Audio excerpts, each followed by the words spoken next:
राम राम दोस्तों। अभी तक हमने बात की कि नेटवर्क कैसे तैयार किया जाता है और नेटवर्क की हमें ज़रूरत क्यों पड़ती है। अच्छा, अगर हम थोड़ा सा और चर्चा करें नेटवर्क के बारे में तो उसमें आपको ये समझ में आएगा कि हमें नेटवर्क बनाने के लाभ क्या क्या हैं। दोस्तों, एक बात मैं बिल्कुल आपको क्लियर बता दूं, नेटवर्क बनाने का मतलब ये नहीं है कि आपको पैसा ही कमाना है, पैसा ही कमाने से का लाभ मिलेगा। और भी बहुत सारे लाभ आपको नेटवर्क बनाने से मिलेंगे। सबसे पहले तो बात करते हैं कि जब हम समाज में रहते हैं तो हमें किस तरह से अपना व्यवहार रखना चाहिए। अच्छा, आप लोग जानते हैं कि कैसा व्यवहार हम लोगों को रखना चाहिए। अगर मैं कहूँ कि हमें लोगों से लड़ना झगड़ना चाहिए तो ये सही रहेगा या गलत?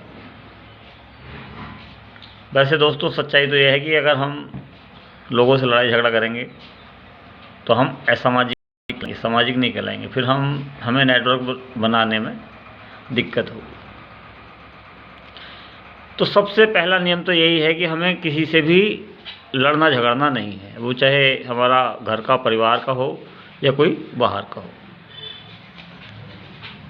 कोशिश ये करनी है कि किसी से भी कटु शब्द नहीं बोले जाएं, कड़वे शब्द ना बोले जाएं।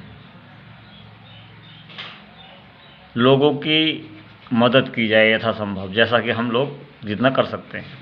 तो ये नहीं कि जो है 24 घंटे उसी के लिए परेशान रहें, लेकिन जितनी संभव हो सके लोगों की हमें मदद करनी है। ये नेटवर्क बनाने में हमें बहुत हेल्प करता है।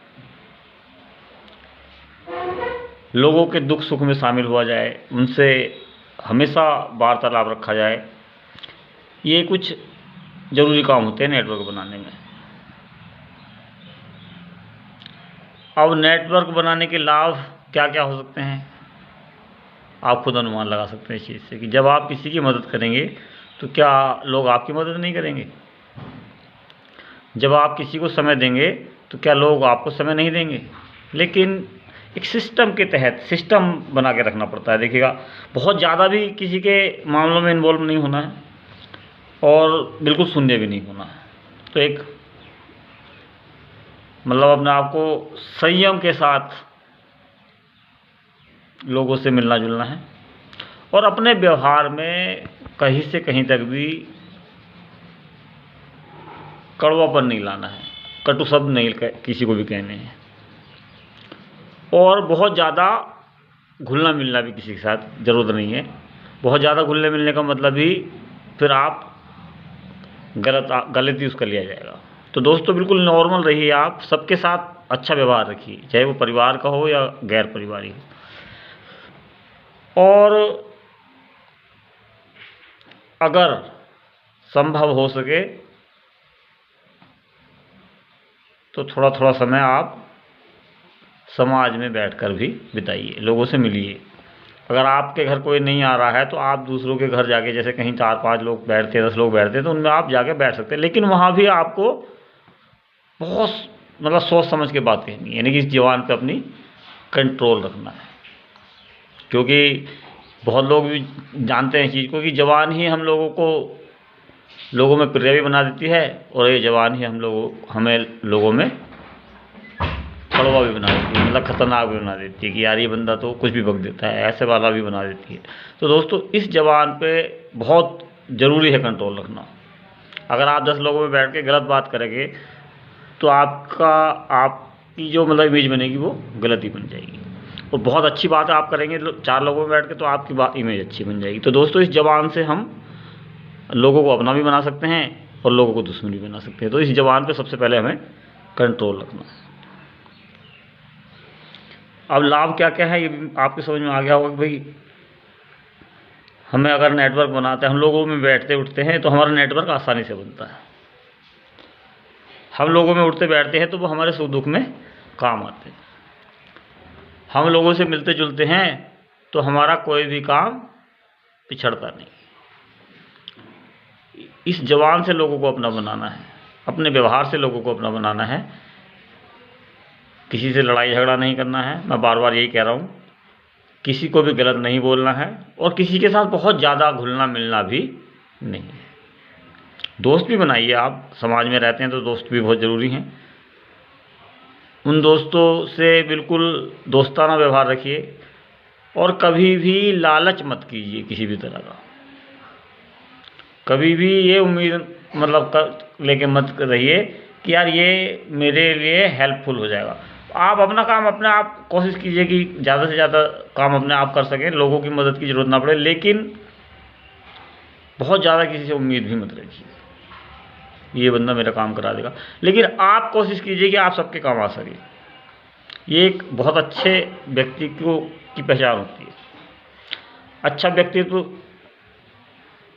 आपका डेवलप होता है अगर आप दूसरों की मदद करने में तत्पर रहते हैं, आगे बढ़ते हैं। सामाजिक कामों में ज़्यादा से ज़्यादा भाग लीजिए। और गांव में अगर आप रहते हैं तो बहुत ज़्यादा सामाजिक होने की आपको आवश्यकता है। गांव का जो जीवन है वो ज़्यादा सामाजिक कहलाता है शहर के मुकाबले। शहर में तो कुछ समय की आपका अभाव रहता है लोगों के पास, हालांकि समय का अभाव आप गांव में भी रहने लगा है, लेकिन कोशिश कीजिए कि आप समय दूसरों के लिए निकाल सकें। रिश्तेदारों से भी रिश्तेदारी का मतलब निभा कर रखिए। ऐसा नहीं कि रिश्तेदारों से रिश्तेदारी तोड़ लेनी है, आना जाना अगर हो सकता है ज़्यादा से ज़्यादा तो कीजिए, मिलना जुलना मत छोड़िए। तो दोस्तों नेटवर्क बनाने के आपको इतने लाभ मिलेंगे, लोगों से मिलने जुलने के इतने लाभ मिलेंगे कि आप खुद हैरान रह जाएंगे कि यार लोगों से मिलने से ये लाभ होता है। तो दोस्तों कोशिश कीजिए, दोस्ताना व्यवहार अपना बनाए रखिए, अपना समय का बिल्कुल पूरा सदुपयोग कीजिए, अपना काम कोई पीछे मत रहने दीजिए और लोगों की मदद करने से भी चूकिए मत।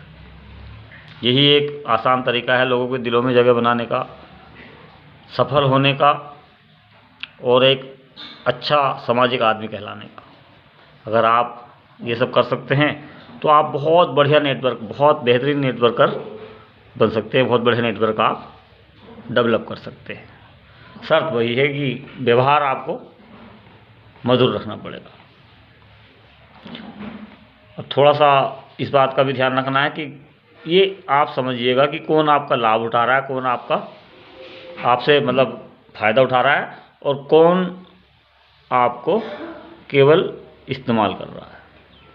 इस बात का दिमाग लगा के आप खुद ही अंदाज़ा लगा सकते हैं। तो ज़्यादा किसी के चक्कर में भी ऐसा नहीं आना है कि भाई कोई जो आपका लाभ उठाए, फ़ायदा उठाए और आप उसको फ़ायदा उठाने दें।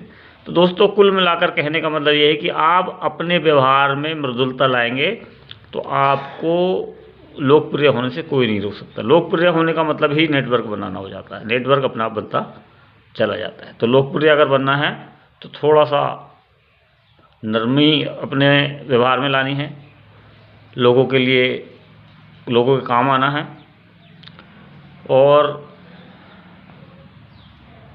अपने व्यवहार में बदलाव लाना है। अगर आप बदलाव लाके समाज में अपना रुतबा कायम नहीं कर सकते हैं तो मैं तो मानता नहीं कि ऐसा कुछ होगा। तो आपका हकीकत में जब ये रुतबा बनेगा तब आप दूसरों के काम आना शुरू होंगे, तो लोग आपके दीवाने हो जाएंगे अगर आप इस तरह का व्यवहार समाज में रहते हुए रखेंगे। तो दोस्तों नेटवर्क बनाने के लिए ये सारी चीज़ें बहुत ज़रूरी हैं। और कहीं अगर आपको लगता है भाई पैसा खर्च करने से काम चल रहा है तो पैसा खर्च करने से भी मत चूकिए। जो समाज में चंदा वगैरह देने का नाम आता है तो वहाँ पे आप चंदा देने से भी पीछे मत हटिए। ज़्यादा नहीं दे सकते, थोड़ा दीजिए, लेकिन कोशिश कीजिए कि चंदा, जहाँ पर चंदा देने की ज़रूरत है वहाँ ज़रूर दीजिए। इसी तरह से आप आराम से लोगों में लोकप्रिय हो जाए। लेकिन ये काम, एक बात और मैं बताता हूँ, एक दिन एक रात में आपको नहीं सफलता मिलेगी। सफलता आपको तभी मिलेगी जब आप लंबे समय से इस काम को कर रहे हैं। तो कोशिश कीजिए कि आप जल्दी से जल्दी इन कामों को शुरू करें जिससे कि लोग आपसे जुड़ें। और एक बात और बताता हूँ कि अगर कोई आपके बारे में नेगेटिव बातें करता है तो आप बिल्कुल ध्यान मत दीजिए उस पर। उसे कोई जवाब देने की ज़रूरत नहीं है, वक्त अपने आप उसको जवाब दे देगा। क्योंकि कुछ लोग ऐसे भी मिलेंगे आपको कि आपके अच्छे व्यवहार के बावजूद भी वो आपकी बुराई करेंगे, आपके पीठ पीछे आपको मतलब कुछ से कुछ उल्टा सीधा बोलेंगे। तो आपको ऐसे लोगों से ज़्यादा मतलब लड़ने झगड़ने की या उल्टा सीधा उससे बोलने की भी ज़रूरत नहीं है। समय अपने आप उसको जवाब देगा। लेकिन जिन लोगों से वो बात करते हैं आपके बारे में, तो वो लोग भी उन लोगों को पसंद नहीं करते हैं, इस बात को भी आप मान लीजिए। अगर कोई आपसे बोलता है, आपके पीठ पीछे आपकी बुराई कर रहा है, और तीसरा पर्सन कोई सुन रहा है, तो वो बंदा भी ऐसे बंदों को पसंद नहीं करता, केवल सुन लेता है। हाँ में हाँ एक बार ज़रूर मिला देता है, लेकिन वो आदमी उस व्यक्ति को कभी पसंद नहीं करेगा। तो आप कोशिश कीजिए कि ऐसे आदमी की किसी से जिक्र ही ना करें कि भाई वो मेरे लिए ऐसा बोल रहा था, क्यों बोल रहा था ऐसा वैसा। तो दोस्तों, कुल मिलाकर अपना व्यवहार मधुर रखिए। समाज में बहुत आसानी के साथ आप लोगों में घुल मिल जाएंगे, अगर इस तरह का व्यवहार आप रखेंगे तो। फिलहाल आज के लिए इतना ही। जय राम जी की।